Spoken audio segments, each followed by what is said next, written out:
please, may we have quiet in the house of the Lord. Please exit on the side. Please. I know. Please, you are still in the house of the Lord. May we have quiet, respectful quiet.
nwe anyị Jesu Kristi na ịhụnanya nke Chukwu Nna na ịdịkọ n'otu nke Mmụọ Nsọ na-enye dịrị unu niile.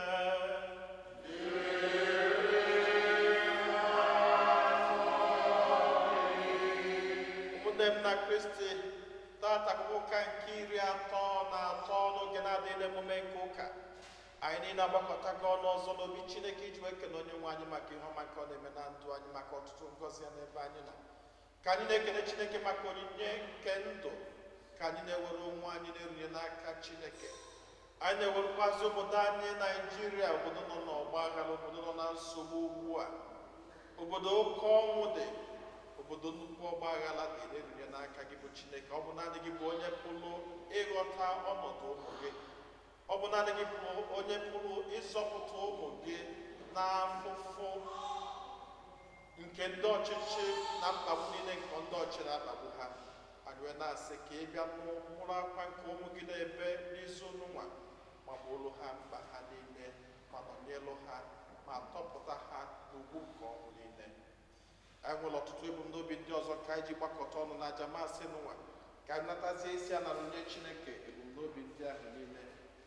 Anyị na-erunyekwazị aja masị a n'ụzọ pụrụ iche maka ezumike mkpụrụ obi Pa Uche Senior Anyanwụ, na-erunyekwazị ya maka Ezinne Sisiria Nna, na-erunyekwazị ya maka Nicholas Ọmụmere ya na Brother Vincent Ugwu, na-ayọka Chineke nabata mkpụrụ obi ndị a niile na ndokwa.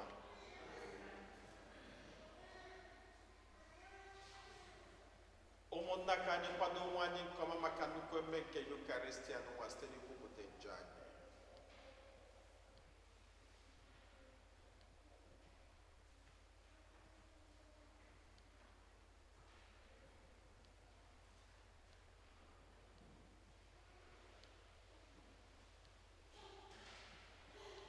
Ekwupụta ngwa Chineke ji ike niile.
ka anyị were obi ịhụnanya na-eme ihe gwara anyị were tosi iketa oke na ndụ nke ikwere anyị na nkwa. Anyị yọrọ nka site na dị nwere anyị Jesu Kristi nwa gị, onye gị na dị ndụ na-achị na ịdịkọ n'otu nke mmụọ nsọ, otu Chukwu site n'ụwa tụ ụwa niile.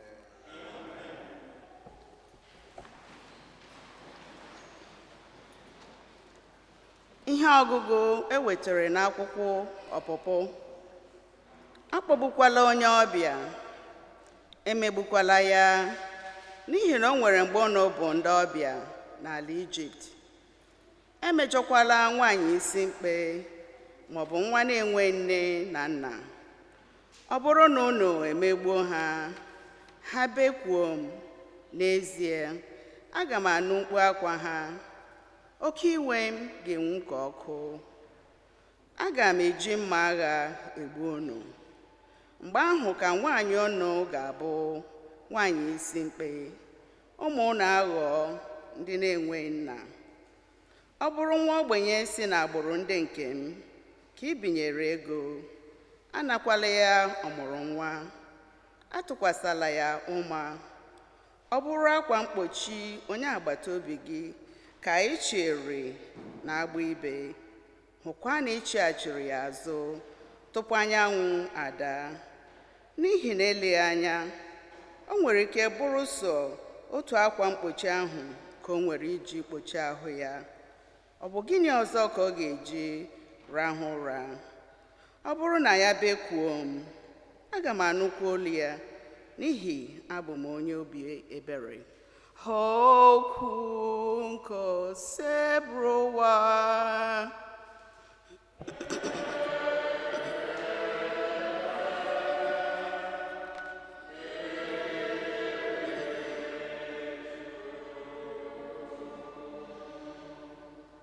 Onye nwe anyị, ịbụ ike m, ahụrụ m gị n'anya.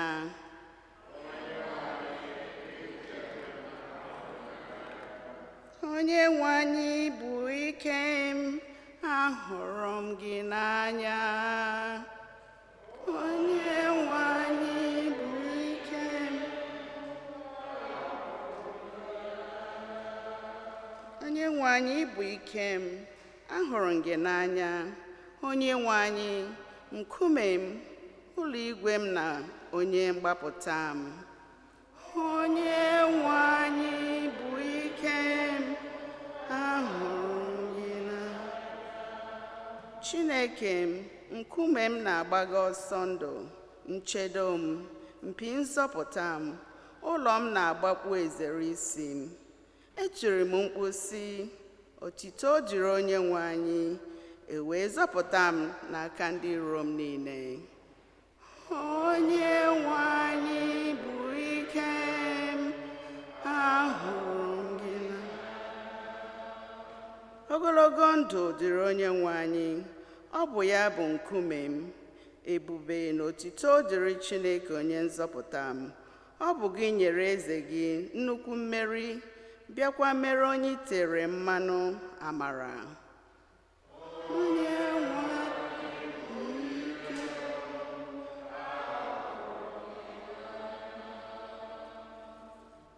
Ihe ọgụgụ ewetara n'akwụkwọ mbụ Pọl dị nsọ degara ndị Tesalonika.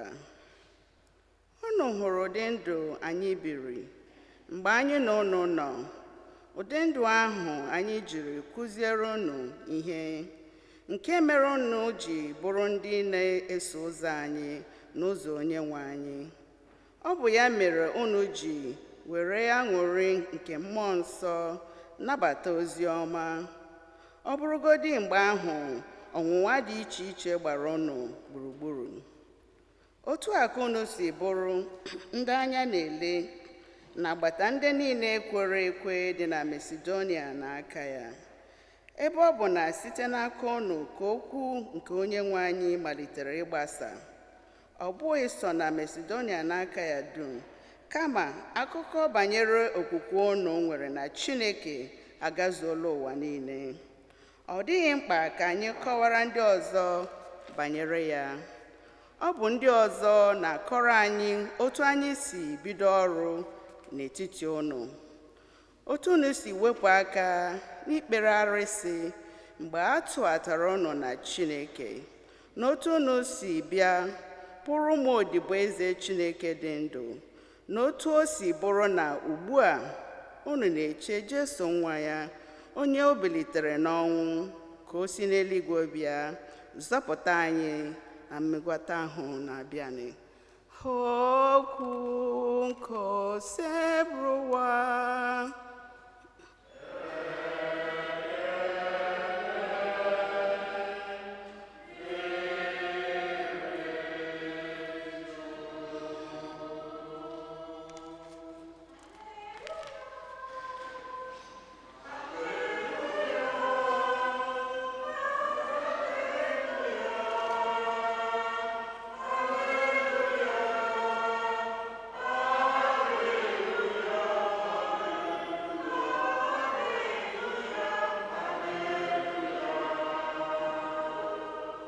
ngọzi dịrị eze ahụ na-abịa n'aha Onyenwe anyị. Udo dịkwara ụwa, ebube dịkwara igwe.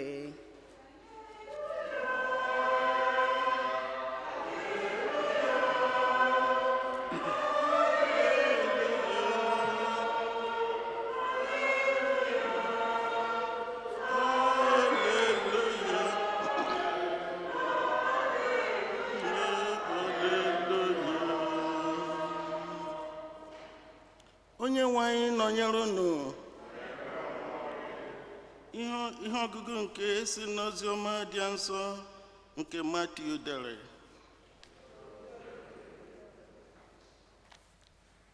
Mgbe ndị Farisii nụrụ na Jesu emeela ka ndị Sadusii mechie ọnụ ha, ha zukọtara ịchọpụta ajụjụ ọzọ ha ga-ajụ ya. Otu onye n'ime ha bụ onye ozizi iwu bịara jụọ Jesu ajụjụ iji nwaa ya, sị, onye ozizi, olee iwu kachasị mkpa n'ime iwu niile? Jesu zara sị ya, hụ onye nwe gị bụ Chineke gị n'anya site n'obi gị niile, na site na mkpụrụ obi gị niile, na site na uche gị niile. Nke a bụ iwu nke mbụ, bụrụkwa iwu kachasị iwu niile. Iwu ọzọ na-eso nke a, si ndị dị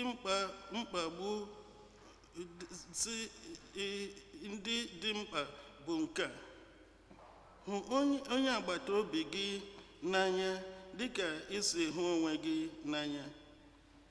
Iwu ndị ọzọ niile na ihe niile ndị amụma ọ chọrọ ka unu mee dabara n'ebe iwu abụọ ndị a. Ozi ọma nke osekpụrụ ụwa.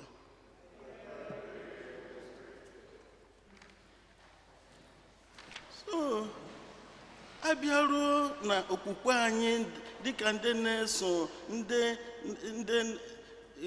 na-ekpe na Chineke dịka usoro ndị Juu chiri inwe, anyị bụ ndị Kristians nwekwara ya, isi na Chineke anyị dị iche n'ọdịdị anyị. Chineke anyị wụ onye nọrọ onwe ya na-anọghị dịka otu anyị chiri nọrọ. Ya wụ Chineke anyị, ọ dị transcendent. Nke ahụ ọ wụ Chineke nọrọ onwe ya, o nwekwere, ọ dịkwa ya mkpa ịma otu anyị chiri nọrọ ndị okere na oyiyi nke ya. Ya mere o ji leba anya otu anyị si na-ebi ndụ anyị, otu agba obi anyị na ndị ọzọ chiri dịrị. Abịakwa anyị kpere si na Chineke ehi na ọwụkwa Chineke nọnyekwere anyị. Ọnọdụ ọ nọ n'ụwa ka ọ maara anyị karịta anyị siri mara onwe anyị. Ya wụ Chineke, ọ dị immanent. Chineke anyị dị immanent.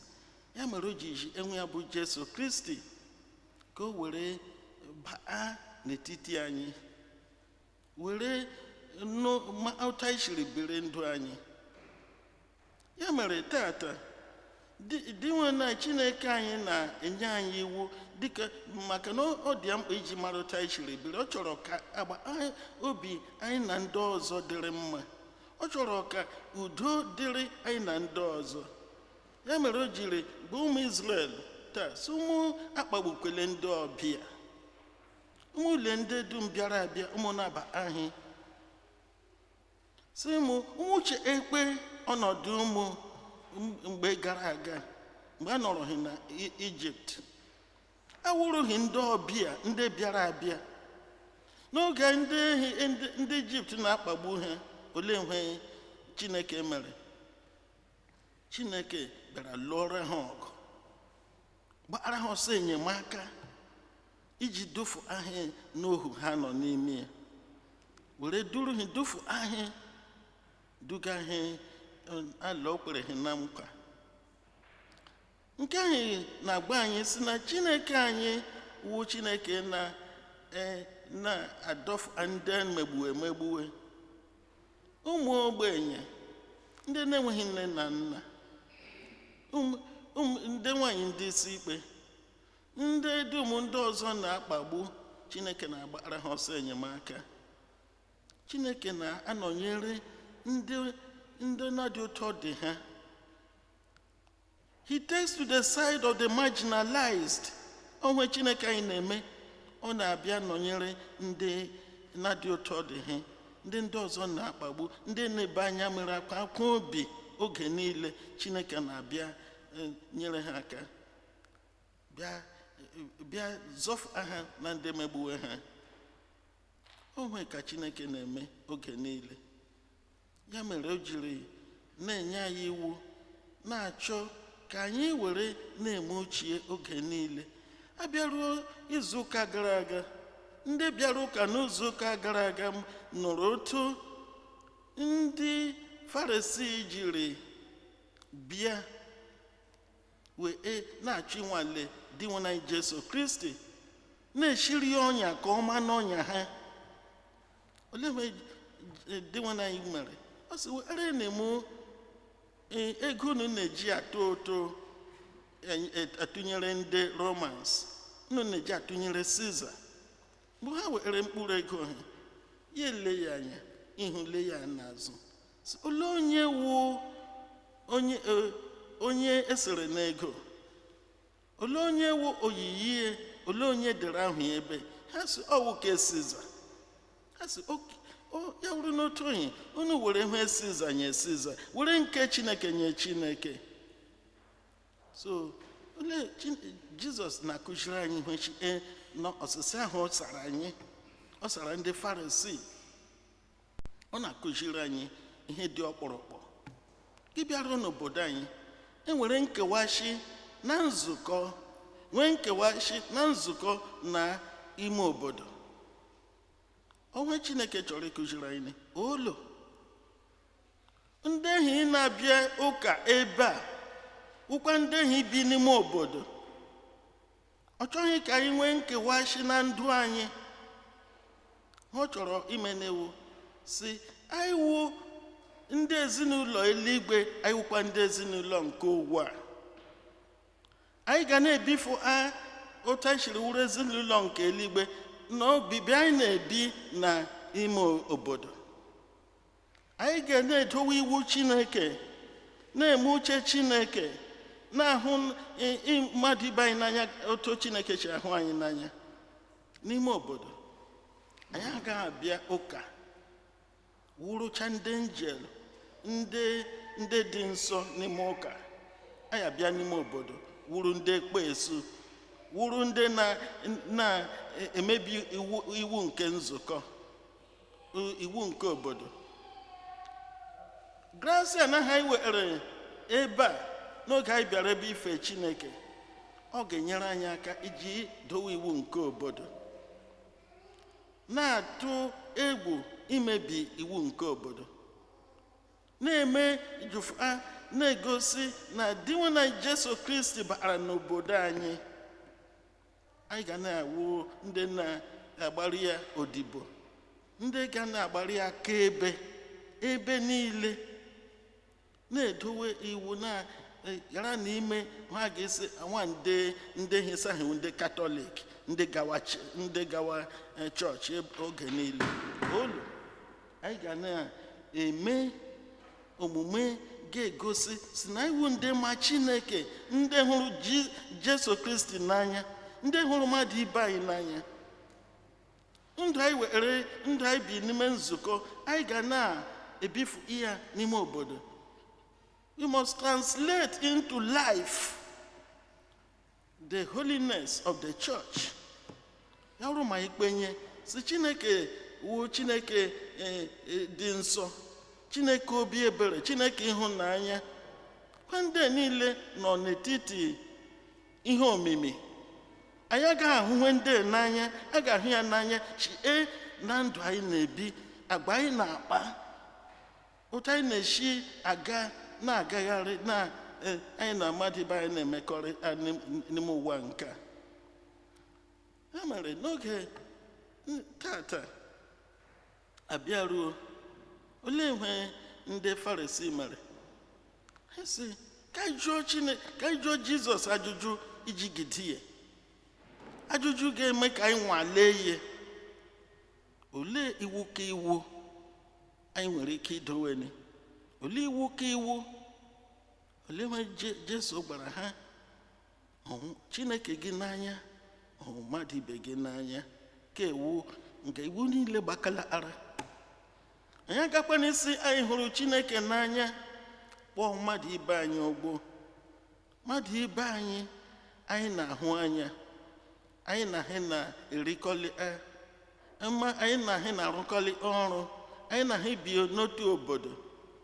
Anyị agaghị akpọ mmadụ ibe anyị ogbo, kpụ ya asị, si na anyị hụrụ Chineke n'anya.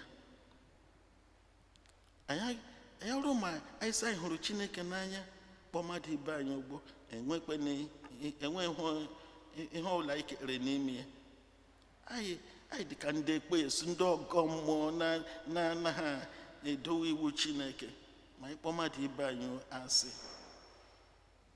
So ya mere tata St. Paul na-agba anyị, onye dị nsọ wụ Paul, ọ na-agba anyị tata dịka otu o chiri were ndị Tesalonika ezi okwu Chineke.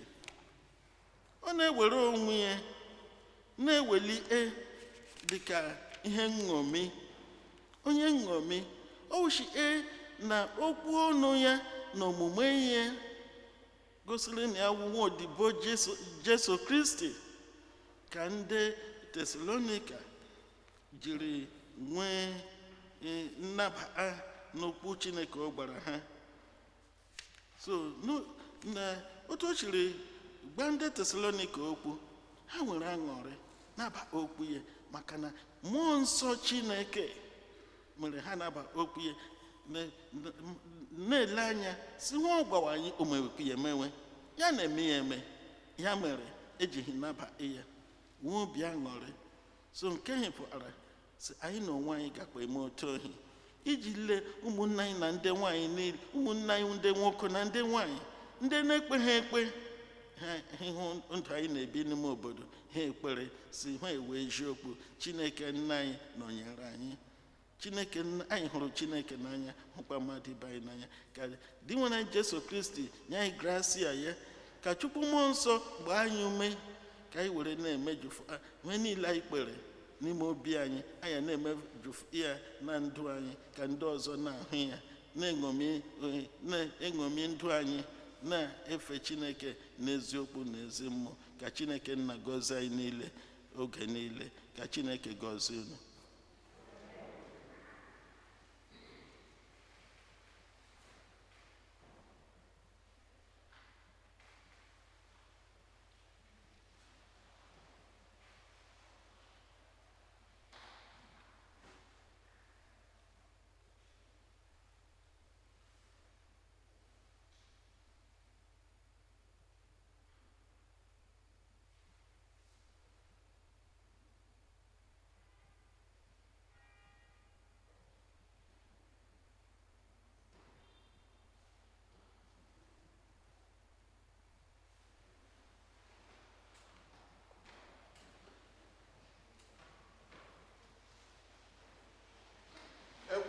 Chineke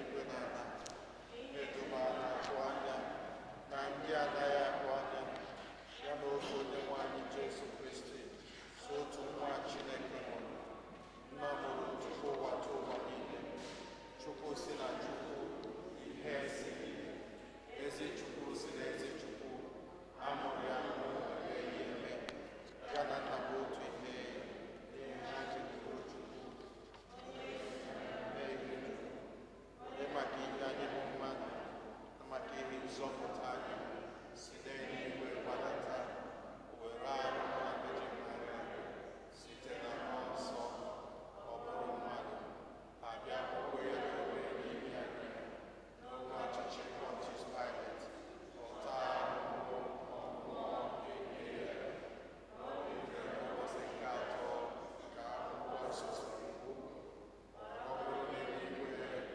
n'aka nri Chukwu abịaghachi ọzọ n'oge ya ikpe ndị dị na ndị nwụrụ anwụ ikpe onye ọchịchị ya na-eme njedebe ekwe na mmụọ nsọ ndị mmadụ na-enye onye si na mmụọ pụta onye a na-esi n'etu ụfọdụ ya na nna onye si na ndị amụma ekwe n'otu nzukọ nsọ Katọlik na apọstọlik ekwupụta n'otu baptizim nke mgbaghara njọ ana m atụ anya mbilite n'ọnwụ na ndụ mgbagata amen. Ekpere nke ndị kwerenụ mmadụ ịtọ ga-edu anyị n'oche ha. Onye nwe anyị Chineke fụrụ anyị n'anya, anyị ewelugo ọtụtụ ebumnobi anyị gbakwute gị n'ụbọchị tata n'ihi na anyị nwere nchekwube na ị ga-aza ekpere anyị.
Ka arụnatazie isi anọrọ nye Chineke bụ n'obi ndị ọzọ niile.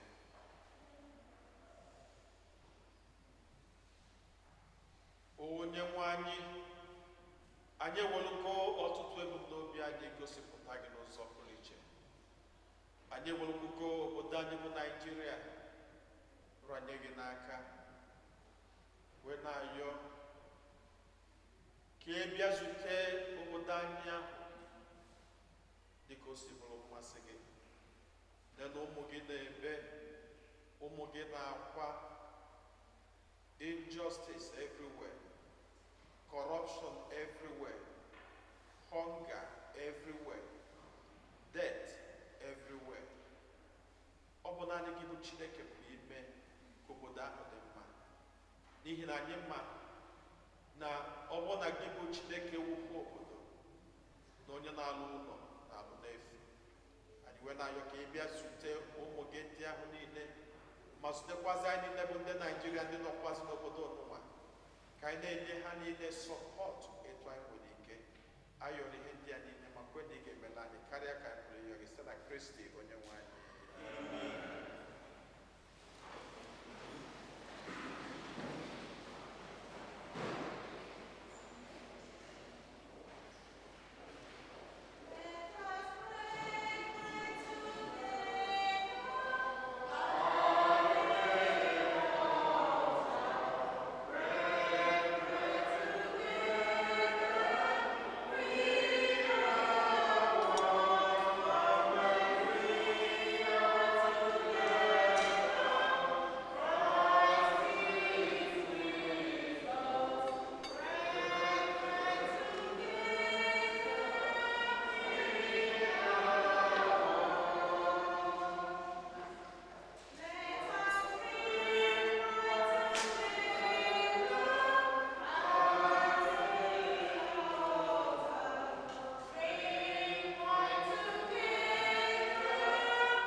Ọbana ụmụnna m ka aja mụ na ụnụ na-achụgburu ihe ga-asọ Chineke ji ike niile nara nọ.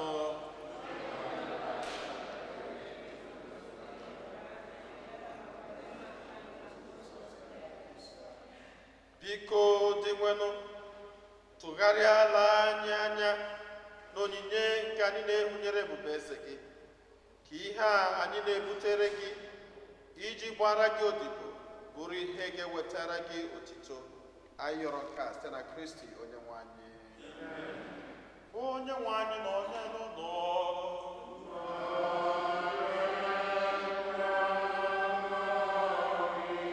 welite n'obi elu.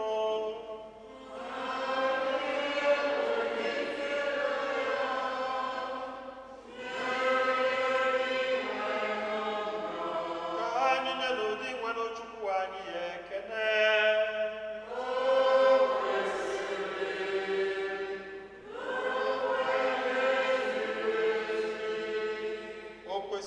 Bụrụkwa ihe ziri ezi na-azụ ndụ na anyị ga-enye gị ekele oge niile na ebe niile. O nna dị nsọ, Chineke ji ike niile, onye dị ụwa tụwa site na Kristi dị nwe n'anyị, onye jiri ihe ebere o nwere maka mmehie mmadụ, kwere ka mmụọ ya na Virgin Maria ọ gbapụtara anyị n'ọnwụ ebebe si n'ọnwụ ọ nwụrụ n'elu obe, bịa si na mbilite n'ọnwụ ya nye anyị ndụ ebebe. N'ihi nke anyị na-eso igwe ndị mama niile nke eluigwe na-eto ebube gị oge niile n'ukwe na ekwe.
anyị arịọ ka ido onyinye ndị a soso ịrụkwasị ha mmụọ gị ka ha wee ghọrọ anyị arụ n'ọbara nke onye nwe anyị Jesu Kristi, onye bịara tupu edunye n'ọnwụ nke o jiri aka ya wee nara were achịcha nye gị ekele na otuto ya nwanyị na ya ụmụazụ ya sị, naranụ nke a rienụ ya ụlọ niile, nke a bụ arụ nke a ga-eduru nye maka ụwa.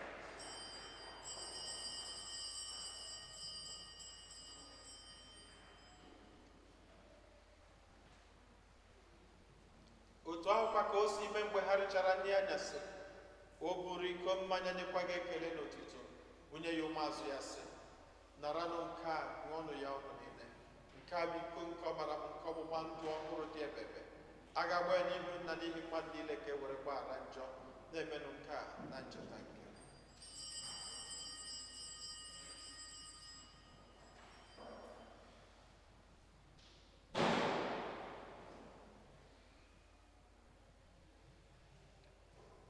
ka anyị kwupụta n'ihe omimi nke okwukwe anyị na-eme ugbu a.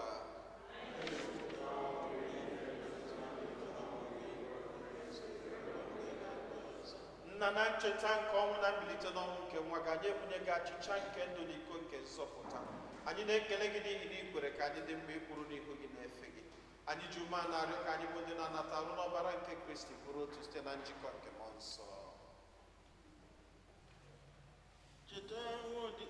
Chetakwa ụmụnne anyị, nna, cheta nzukọ gị gazuru ụwa niile, mee ka ịhụnanya gị jupụta ya, gọzie pope anyị bụ Francis na bishọp anyị bụ Nicholas na ndị ofufe ọja gị niile. Chetakwa ụmụnne anyị ndị ji okwukwe were gaa ezumike nke ọnwụ, kpọbata ha na ndị ọzọ niile nwụrụ anwụ n'ihe nke ebube gị. Biko mere anyị niile ebere ka anyị soro Virgin Maria dị ngọzi, nne nke Chukwu, na Joseph dị ngọzi bụ di ya, na ndị apọstụl na ndị nsọ gị niile, ndị mere uche gị n'ụwa were keta ndụ ebebe. Ka anyị sorokwa na-eto gị ebube site na Kristi nwa gị.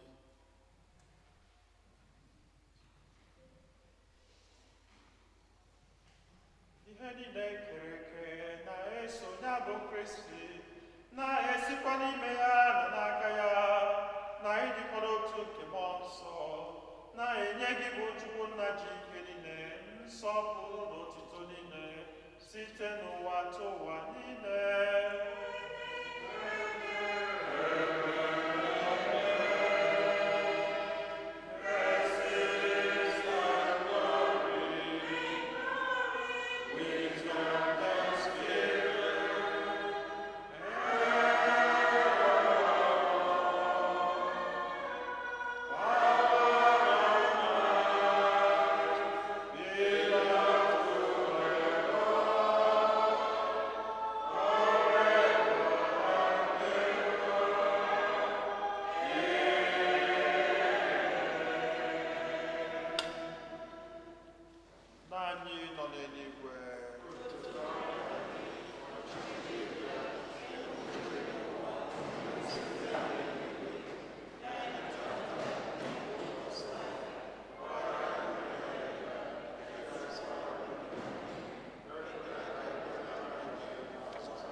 Zọpụta anyị, anyị na-arịọ gị, osepụwa n'ajọ ihe niile, were ebere nye udo n'oge nke anyị site n'inye aka ebere gị, ka zọpụta n'anyị niile na njọ oge niile.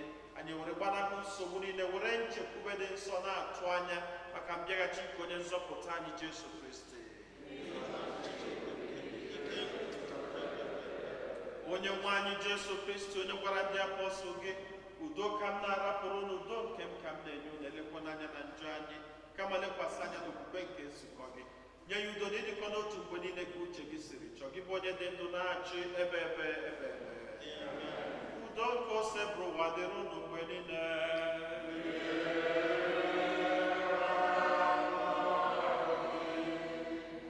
Nyerịta n'onwe unu ekele nke udo gbanwe.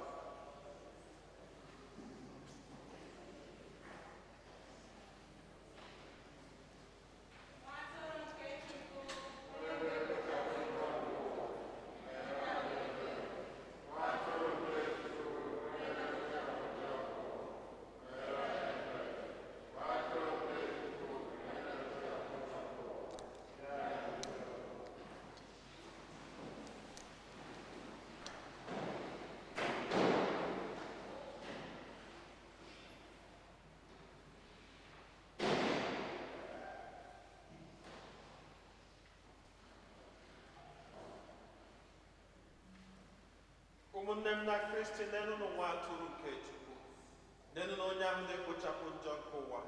Anyị niile nwekwa isi ọma bụ ndị akpọ n'ori nke nwa atụrụ Chineke.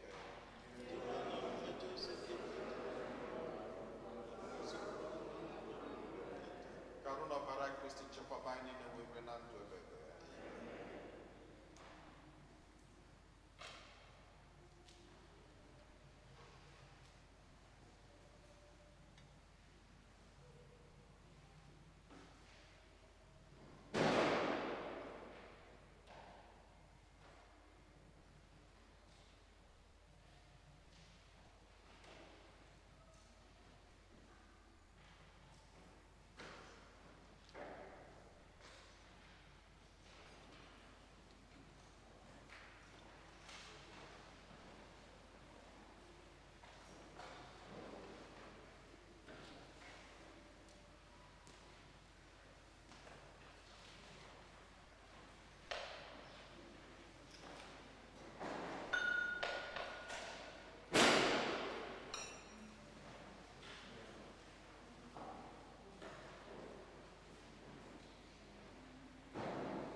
anyị yọọ ayịyọ.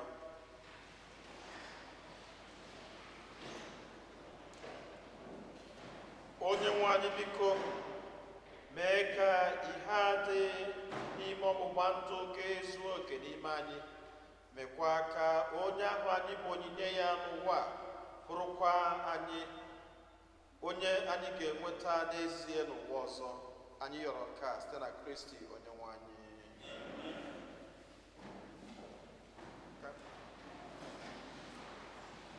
Biko, before the general announcement, Father nwanne anyị nwoke ama m n'ụlọ m onye ọbụ Father Michael Onyekwelu, Father bụ pastor na St. Clement Pope. Ka isi dị atọ.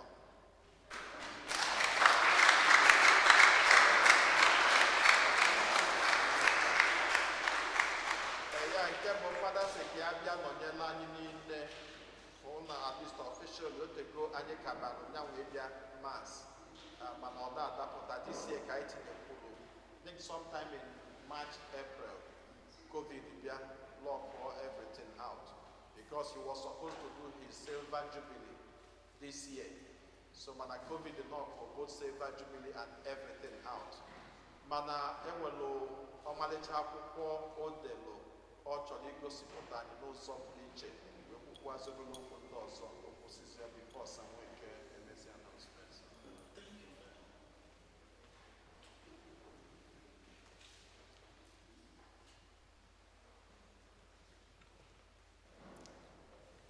Thank you, Father Cosmos.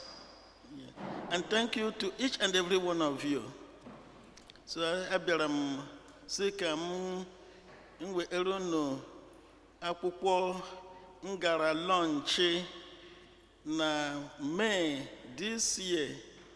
Ngara lunch with my anniversary. Due to COVID-19, I would be impossible. Akwụkwọ the conflicting influence of the Christian messages in Igbo land is a theological inquiry, a microcosm of the universal phenomena, something all over the world.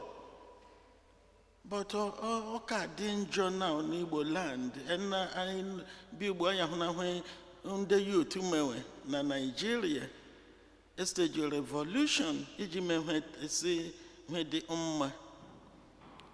and the youth when Romadu Gacha University and when run energy so Madu Abia all over so many churches.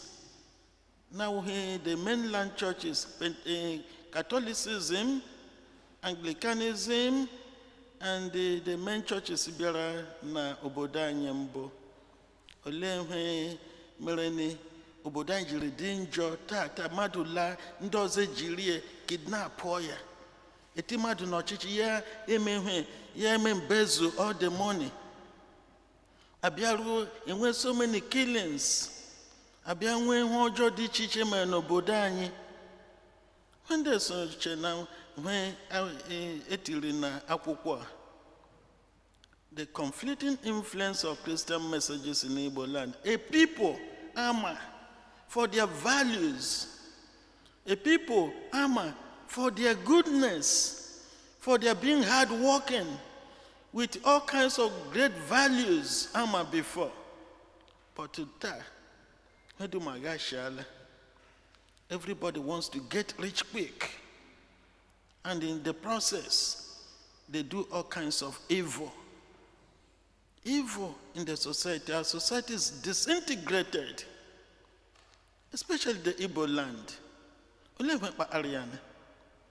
Abịaruo tupu ndị missionaries ewere anyị Christianity.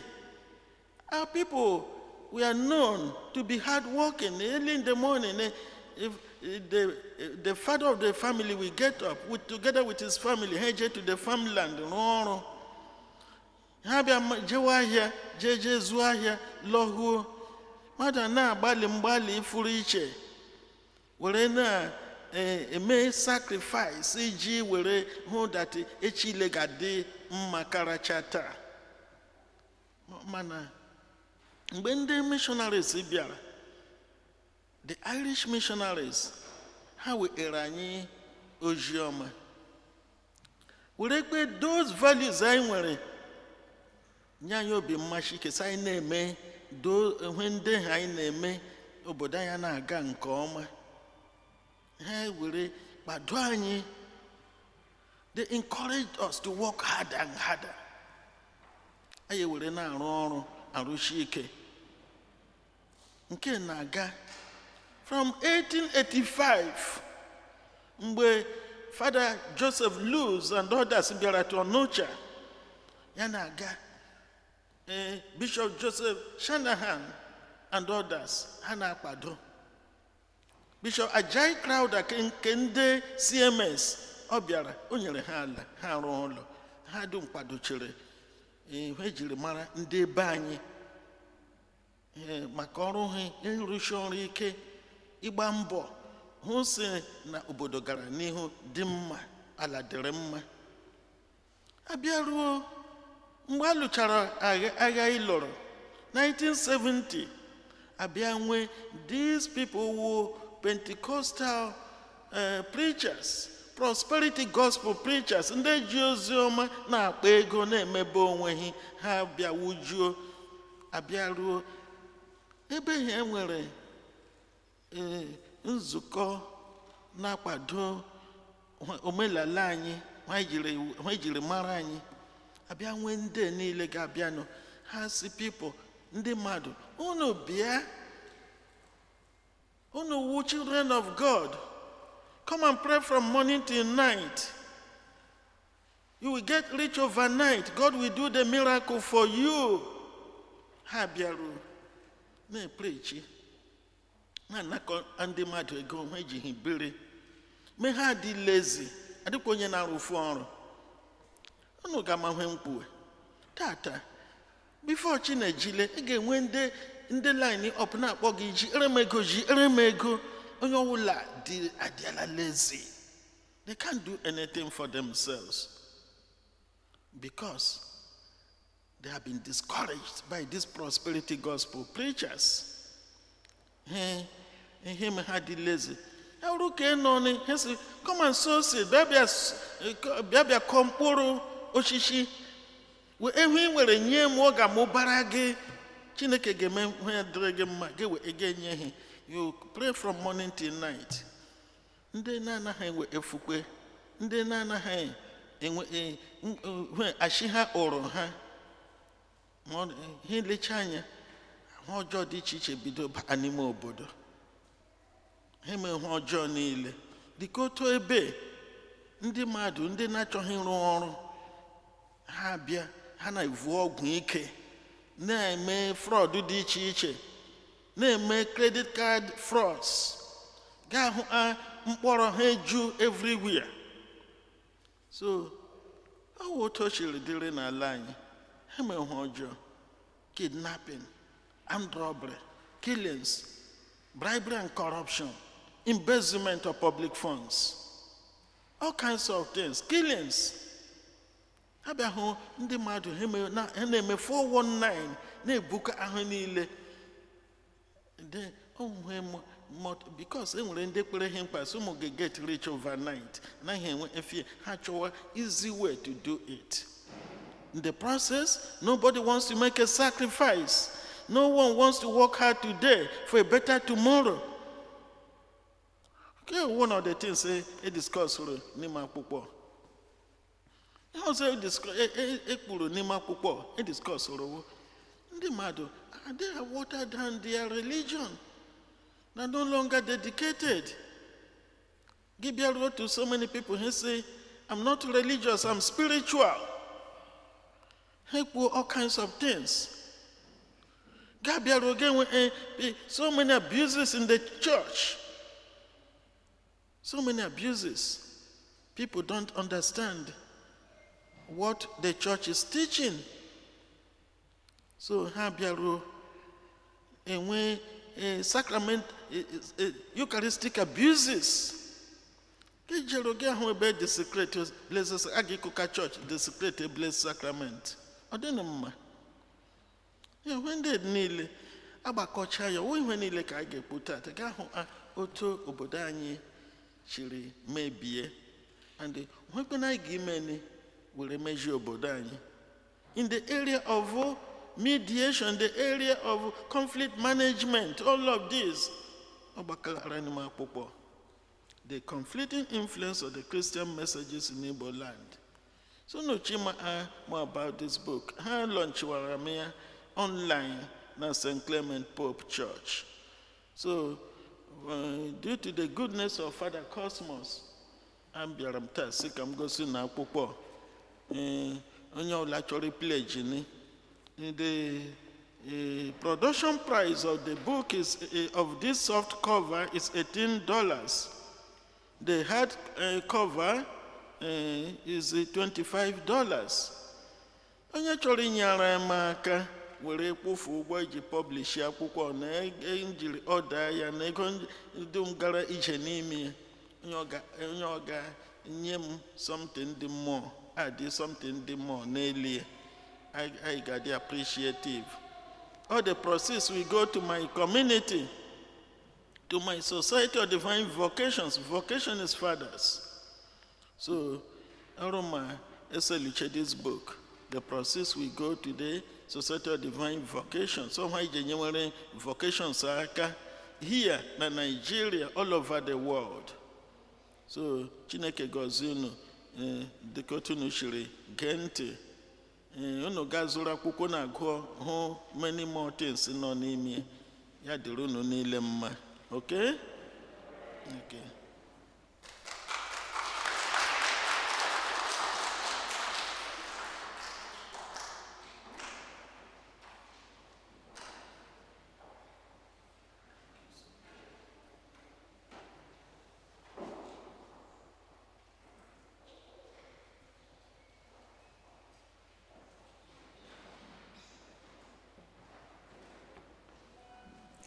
Otito dịrị Jesu. Otito dịrị Jesu. Second collection for the maintenance of the parish. Biko ndị choir.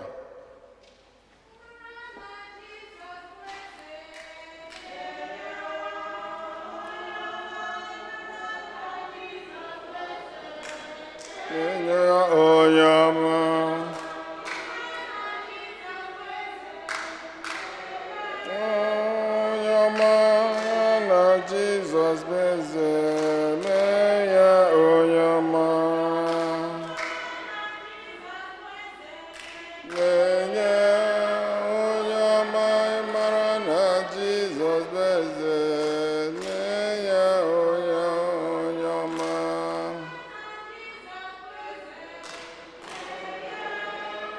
oyama marana Jesus beze